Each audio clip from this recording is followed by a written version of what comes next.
Toy Story made history last year as the first computer-generated full-length feature film. Not now, Slink. I got some bad news. Bad news? Just gather everyone up for a staff meeting and be happy. Got it. Be happy. Staff meeting, everybody. Snake, robot, podium duty.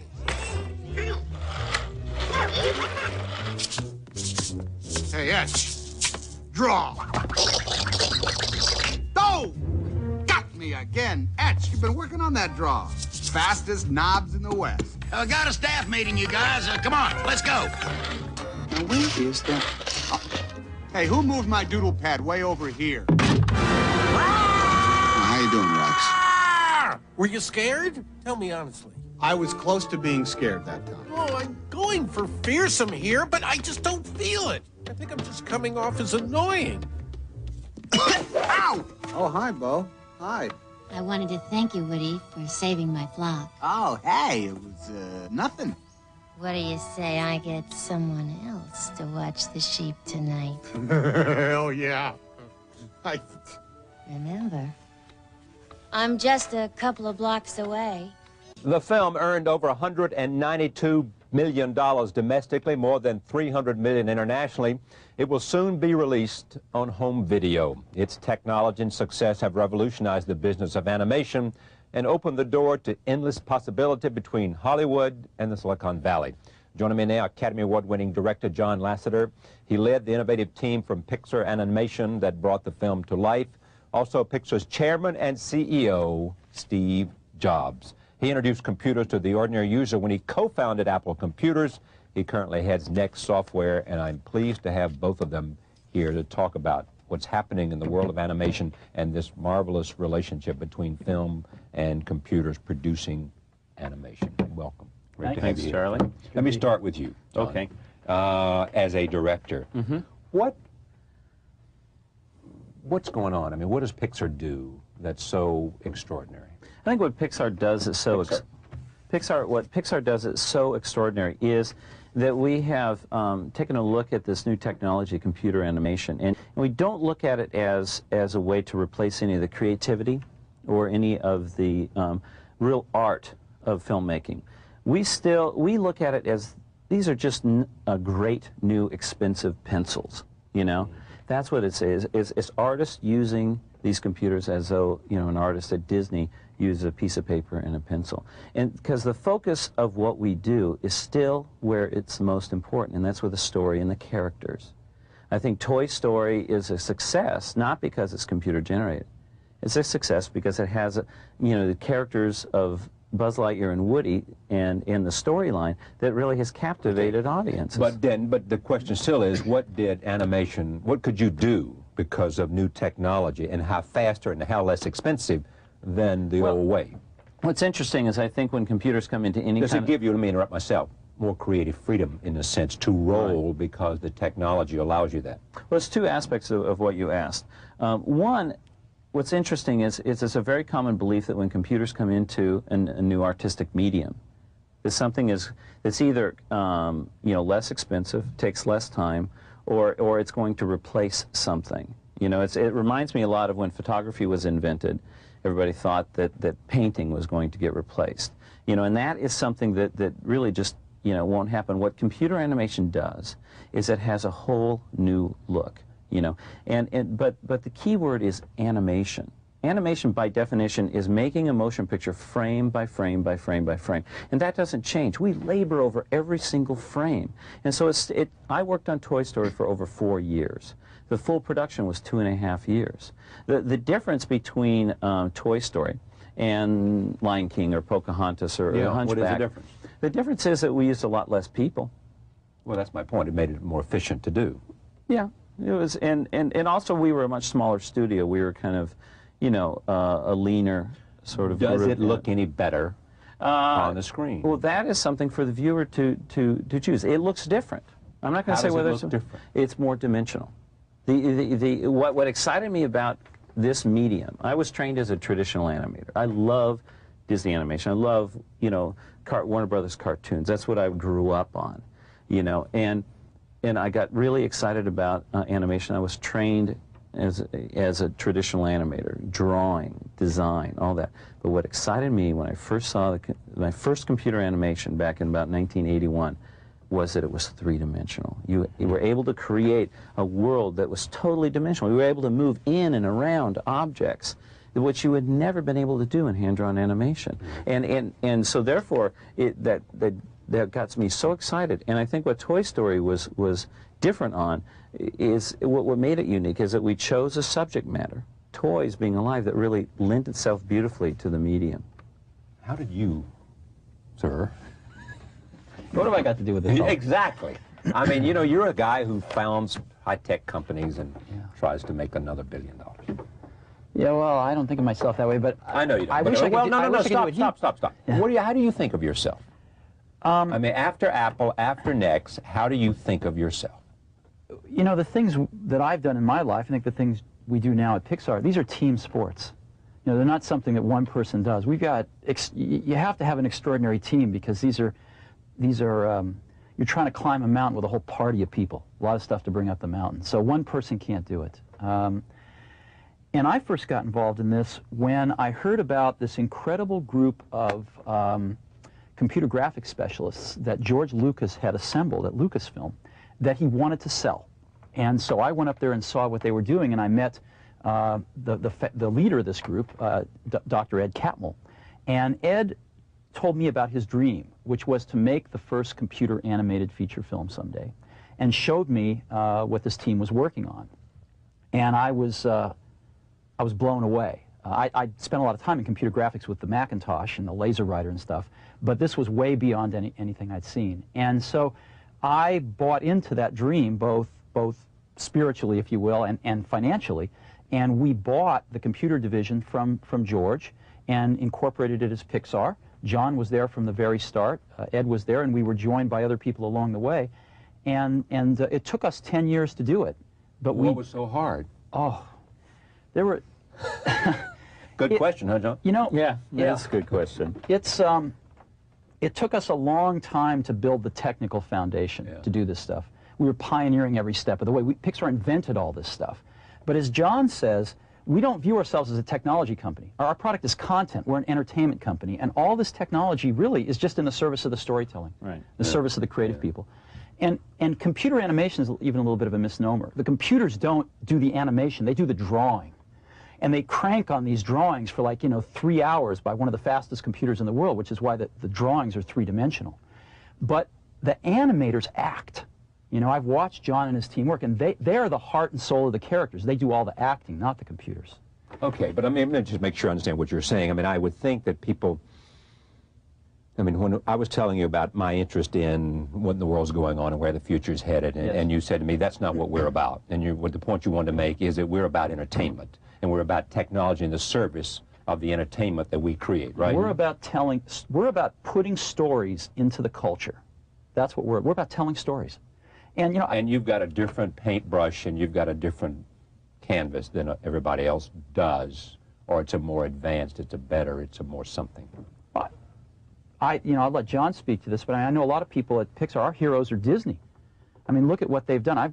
We've all got young children, and our kids watch these Disney films, and they learn a lot from these Disney films, about good and evil and right and wrong, and, they're entertained all along the way. It's a great storytelling. It's incredible vehicle. What they've done. Before I ask you my next one, what's the biggest ever success in animation? Huge. Lion King. Lion King. Lion King broke all the records. Yeah, far and away. Mm-hmm. Yeah, and then Aladdin is right after that, and then Toy Story. And there's a lot of difference in terms of the way Lion King was made and the way Toy Story was made. Yeah, but a world of difference. And yes and no. And nothing different about what came out of the head of the animator. Right. It's the process is very much the same in the development of the story. Animation is very different than live-action filmmaking, because in live-action filmmaking, the director starts with a script, and then blocks out the shot, goes to the set, and films it from all different angles. Covers the scene 10, 20 different times, close-ups, long shots, 2 shots, so on. Takes all that footage, goes into the editing room, and makes the film there. It pieces it together, juxtaposes things, edits the film. It's always the post-production, after the fact. In animation, the actual production of the footage is so time-consuming, therefore expensive. It's really the time is why it's expensive.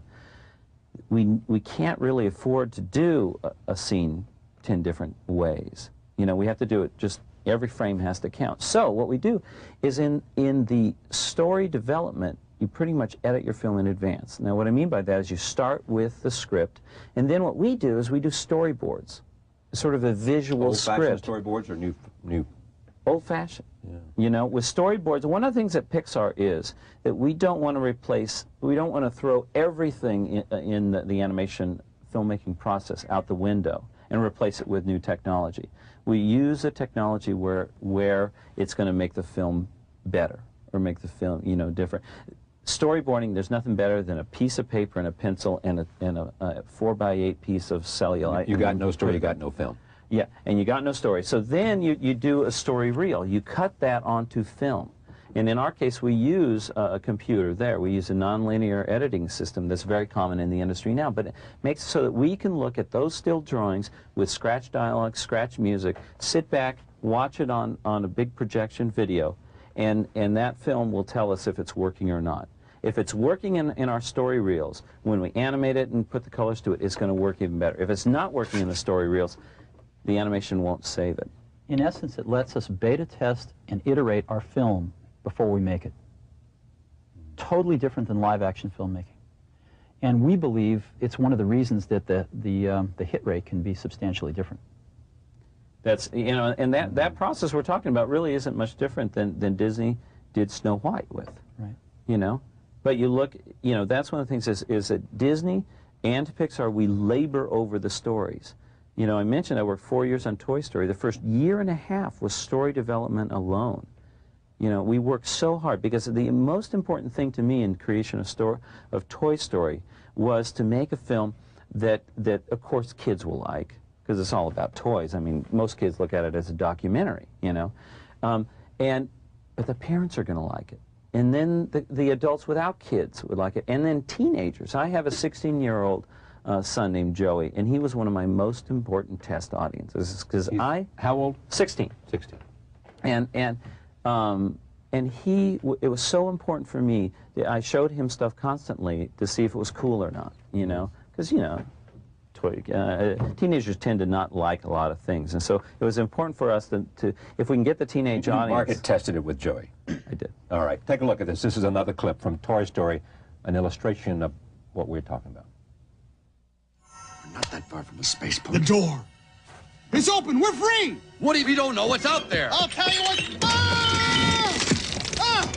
They're gonna eat us, Buzz. Do something quick. Shield your eyes. It's not working. I recharged it before I left. It should be good for now. You idiot! You're a toy. Use your karate chop action. Get away. Hey, how you doing there? Stop that. Back, you savages, back. Woody, stop it. Sorry, guys, but dinner's canceled. There's no place like home. There's no place like home. There's no place like home.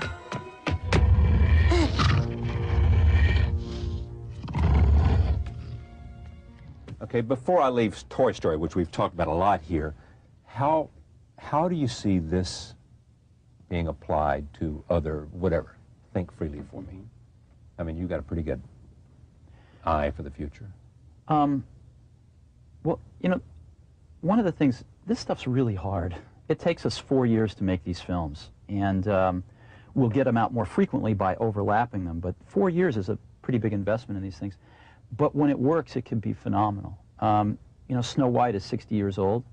Who do you know that hasn't seen Snow White? I know people on most continents, and I don't think I know one person that hasn't seen Snow White. So the ability for these things to live for 60 or even 100 years is amazing, and that's very different than the technology world that I've come from. You know, most of the technology products we do, Apple IIs, Macintoshes, you name it, they tend obsolete in 18 months and it's shrinking to 6 months past. You're lucky if they live 10 to 15 years. I mean, it's very rare exception. So, and then they become sort of part of the sediment layer for things to build upon.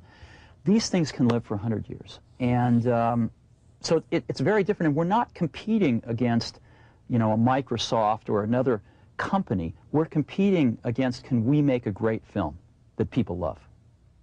That's what we compete against. And so every day when we go to work, we're saying, you know, how do we make a... All right, but I mean, look, two questions quickly, Yeah. because one is, why should I come to Pixar if I'm a great animator? Yes. And if I've got a great story idea, why should I come to you? Oh, I think the three reasons. One, Pixar is a place more than anywhere else in the world that they can get creative satisfaction. We try to give these artists a project that they can be proud of for the rest of their careers.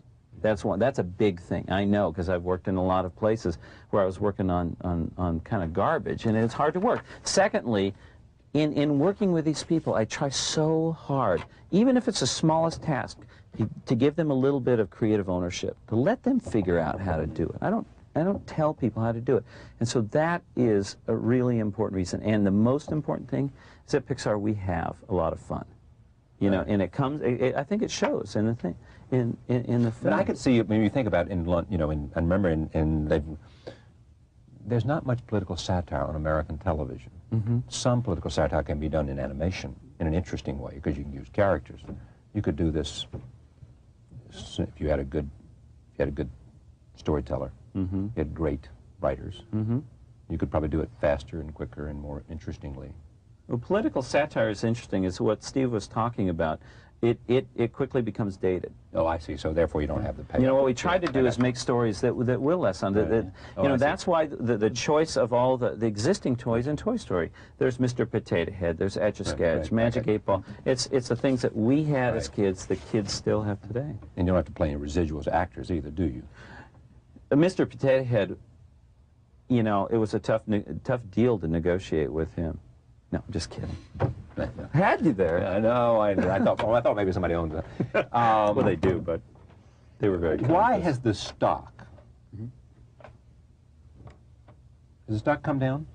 Well, we went out at the IPO at $22 a share, and I didn't check the price today, but it's probably somewhere around $17, $18 a share. Yeah. And I think part of that, well, I don't know why the stock market does what it does. So that's first answer. Second answer is, I think a lot of people thought we were a technology company. And we maybe didn't do a good enough job explaining to people, no, we're an entertainment company. We're not a quarter-to-quarter earnings company. We're building assets that are sort of annuities into the future. And so I think people are slowly coming around to that, understanding how difficult this is to do. You know, since Snow White was released in 1928, which was the first animated feature film ever, 60 years ago, every major studio has tried to break into this business. And until last December, Disney was the only studio that had ever made a feature animated film that was a blockbuster, $100 million or more in domestic box office. And last December, Pixar became the second studio in history to do that. So it's a very, very rarefied ability to make these products. And I think Pixar is really able to do this quite well. And what happens after the contract with the 3-picture deal with Disney goes? You know, we love working with Disney. It's a fantastic partnership. So, you know, who knows? Maybe we'll put something together to keep making films with them. I want to talk about the business, overall business, which you know something about the computer business, too. Does it bring, how do you feel about what's happened to Apple? You know, all the work we did at Apple lives on. It lives on in the Macintosh, and now it lives on in Windows 95. Yeah, of course it does, but yeah, but that's interesting to say, and clearly it does. Yeah. But it's Windows 95, it's Microsoft, it's not Apple. Right, but it's still the work. It's still the innovation. So did it have to turn out the way it did? It's hard to predict these things. I mean, Yeah, come on, Steve, you've thought about this. This is not a subject that's unfamiliar to you. Yeah, it is. It's sort of ancient history to me right now. I don't really think about this stuff anymore. And Apple and Microsoft duke it out, and Netscape and Microsoft duke it out. And to me, it's a spectator sport at this point. Do you care about it? Do you have any interest in it? Does the ideas that does the internet mean anything to you? Sure, the internet's. I mean, I look at it. Do you use it? Do you care about it? I use it every day, and I do care about it, and I think it's phenomenal what's happening. The internet is clearly the most exciting thing in the computer business. But right now, I look at the computer business mostly as a consumer at Pixar, you know, because we are one of the largest consumers of computing in the world.